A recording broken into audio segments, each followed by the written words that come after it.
Hey guys, welcome back. It's Lisa Holt, and this is the Designer Edit, where I talk about a subject that you guys ask me a lot about each week. Now, today we're going to be covering the topic of open planning.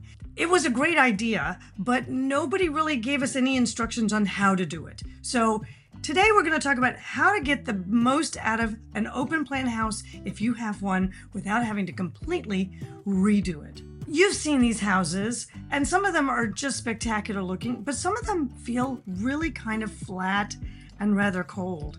Here's a good example.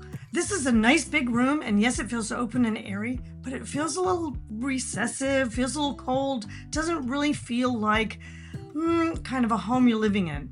But if you've been working in hospitality design for a long time, like I have, you understand the idea of lobby spaces need to have zones to them. And zones are super important to define the area within a larger space that acts as a certain function. So that's what we're going to talk about today, is kind of what's not successful and what we can do about those things. Okay guys, so what is zoning? You do that all the time with hotel lobbies, but what it does is it takes a very large space that has multiple functions within it, and it uses furnishings, lighting, roof ceiling details, and materials to break up the space visually instead of walls. In homes, we always start with the zone of what we call the conversation grouping, right? And that's usually an area where people can sit and talk to one another and or watch television together, that kind of thing.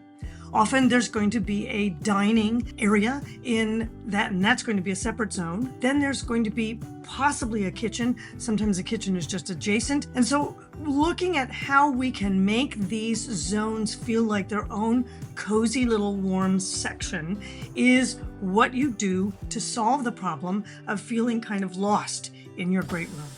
So I like this shot because it gives us a down view, like a plan, on a, I'm assuming is a loft or something like that, that is a great room condition and open plan. And so what we've got is we've got this very nice kind of seating area here. Of course, they did the rug too small, but the rug underneath this seating area is a key point that I always like to emphasize with people who are working on their spaces, because this is the place to put a rug.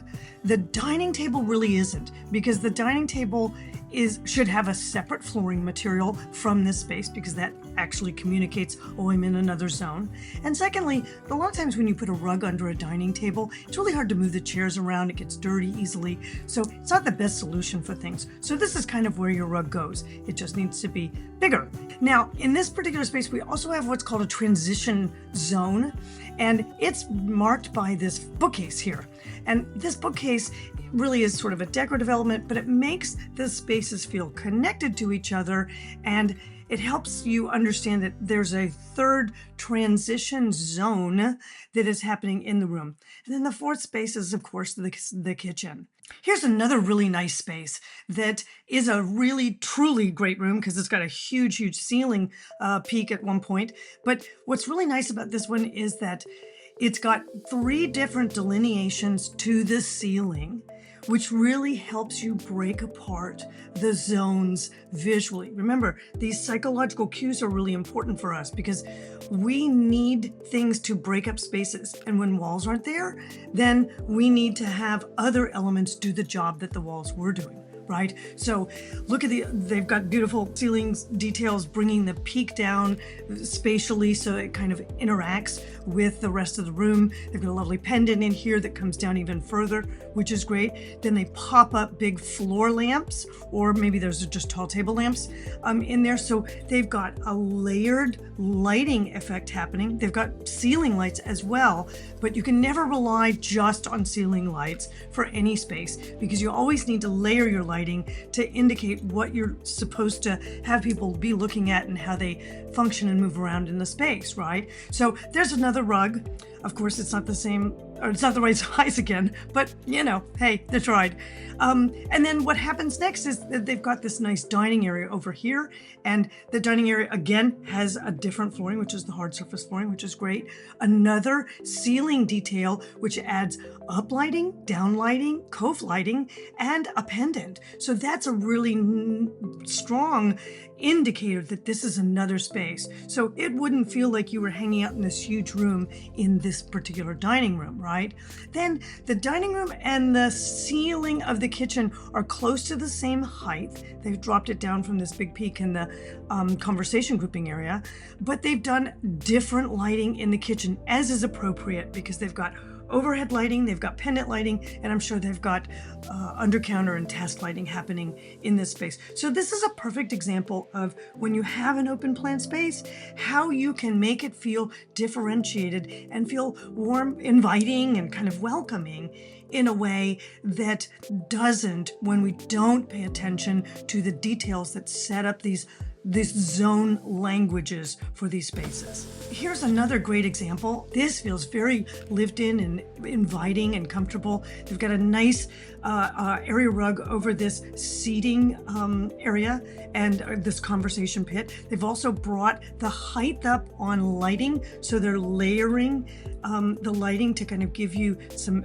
impact points on that. They've also put a sofa table with large ginger jars behind the sofa. So again, we have elements that are popping up into the space that sort of break the visual line a little bit so that you feel like this is more of a private area, this conversation grouping.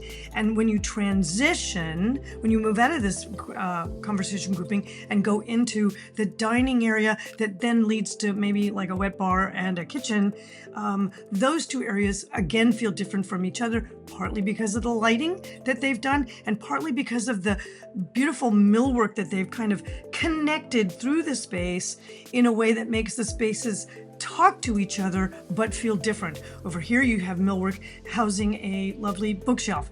Over here it looks like it's kind of a console with a dishes storage or a buffet sitting across from the dining table. And then of course we can see all the way back into the kitchen where you've got your bulk of your cabinetry. So you can see just by these couple of examples that when you study your space and go to yourself, how can I make this into zones? We have all of these elements that we can engage and bring in to help us express a conversation grouping, a dining area, transition spaces, actual task areas like kitchens and things like that are often the composition elements of the programming for a great room. So here's the key, guys. If you're living in a space that kind of feels a little bit off, rearrange the furnishings a little bit so that you've got the ability to create those specialized zones. Dining, conversation area, or media area, often they're the same, and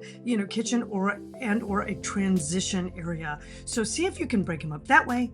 Then make sure that you're looking at your lighting. Take a look at maybe where you could use a rug or two. The rug contains the furnishings that it is underneath. So that conversation pit or that conversation area is probably the one you want to take a look at and go, how can I find a rug or do this kind of thing so that I'm getting that feeling of it being that intimate zone and space that's just for me. These are the main tips that will make a huge difference for you if you're living in an open plan space that you'd love to kind of cozy up and have it feel a little bit more inviting for you. Okay, guys, the first Saturday of every month, we're going to be running a live design edit. So if you want my eyes on your house, I'll be more than happy to take a look at it. The link is down below and you want to go ahead and check it out there, or you can also go to my website, lisaholt.com. We love you and we'll see you really soon.